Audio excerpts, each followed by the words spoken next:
Hey, welcome back. My name's Jessie Smith. I'm a singer, songwriter, and vocal coach in Nashville, Tennessee, and I have a video for you today all about sickness and being sick when you have to sing. So you've scanned your body and you can tell that something doesn't feel totally right.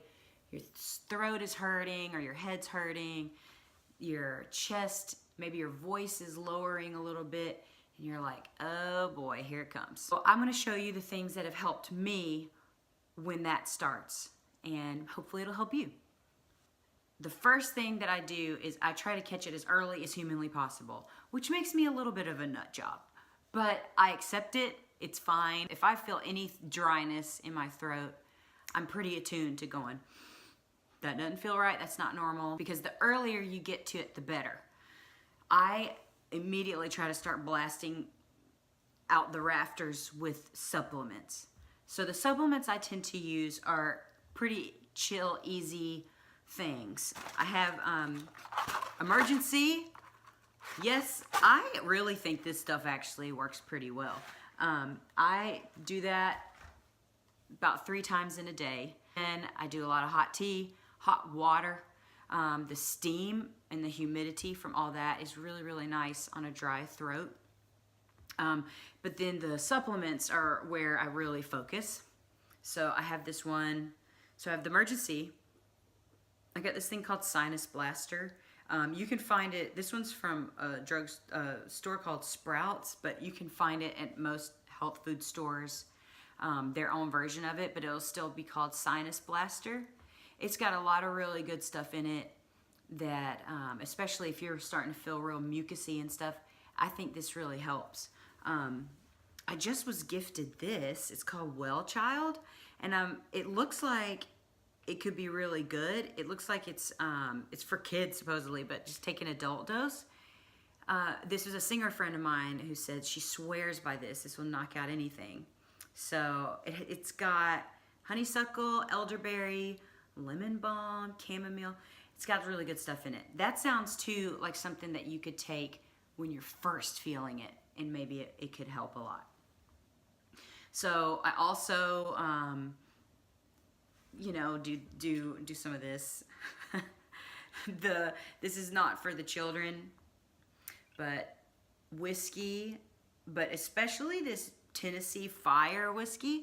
So I don't drink it, like alcohol in general, I think is kind of drying for the most part. And I actually I don't ever drink while I'm singing. However, a little thing of this right before you go on stage is really warming and helpful. And don't get Fireball. Fireball is like flavored vodka water or something. You need like actual whiskey. And so this Jack Daniel's Tennessee Fire.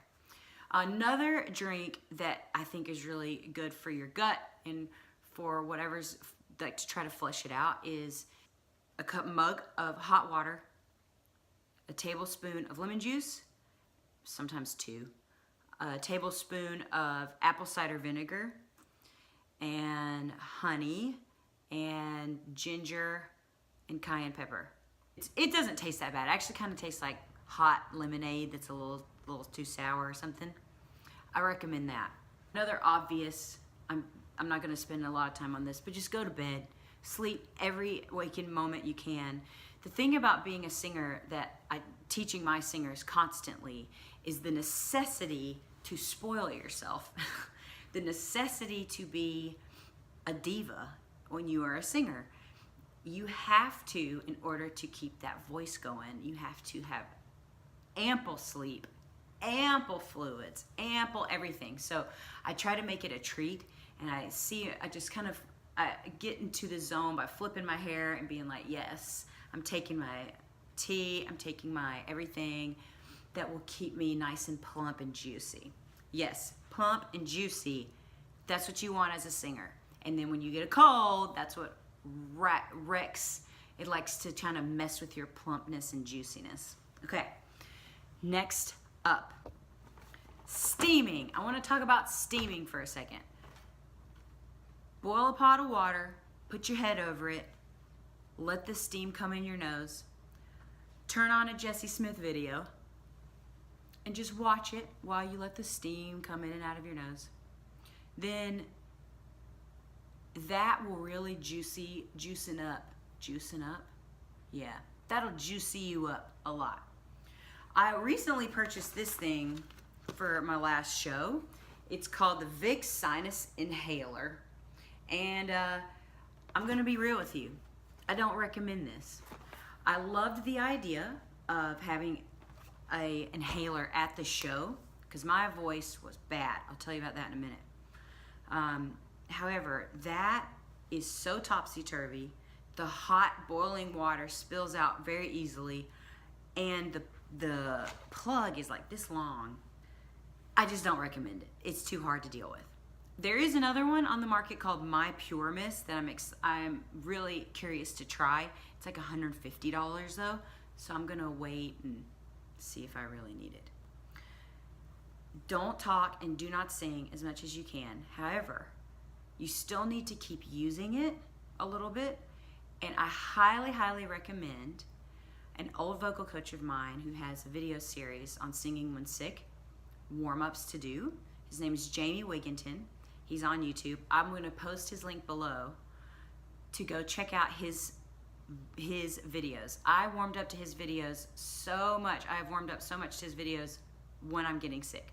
Love you, Jamie. The most important point of this video that I wanted to make was this. Sometimes you've done everything right and your voice still wants to go.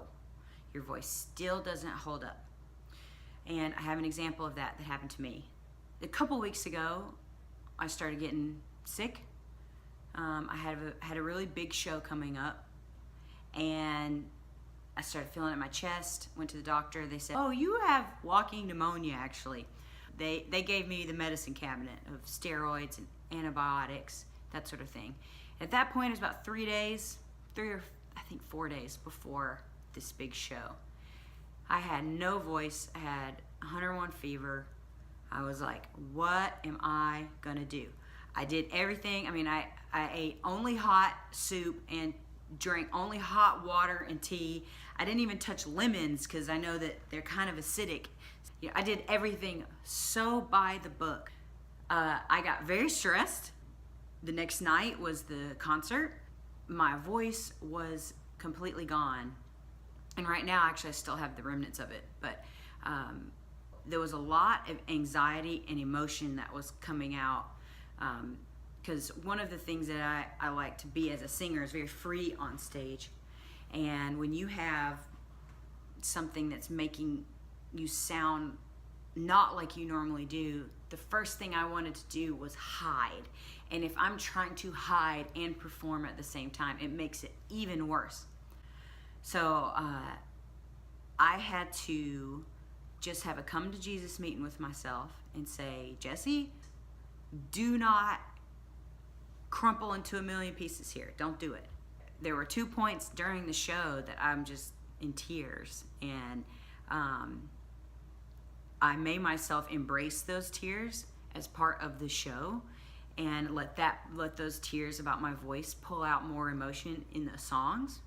I kept my arms open, I stayed vulnerable, and reminded myself of all the artists that I love, who I don't love them just because their voice is perfect every single time they sing. It is because of who they are, their presence, and what they're saying. So I just kept reminding myself of that.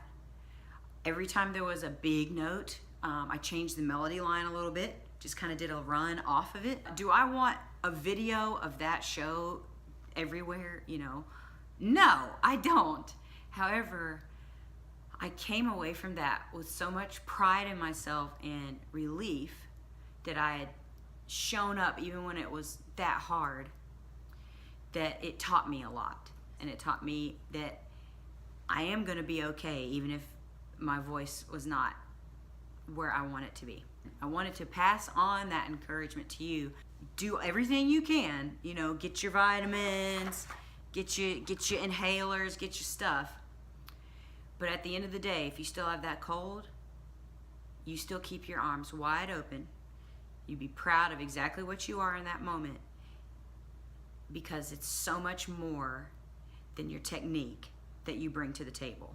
You're bringing your spirit, you're bringing who you are, you're bringing your personality, you're bringing so much depth to that stage. Well, if you're doing it right. Do not crumble. Stand tall and proud of who you are in that moment, no matter what. All right, that's all I got for you. Whew, that was a lot. It's a lot of talking. Thanks for listening and watching, and I will see you soon.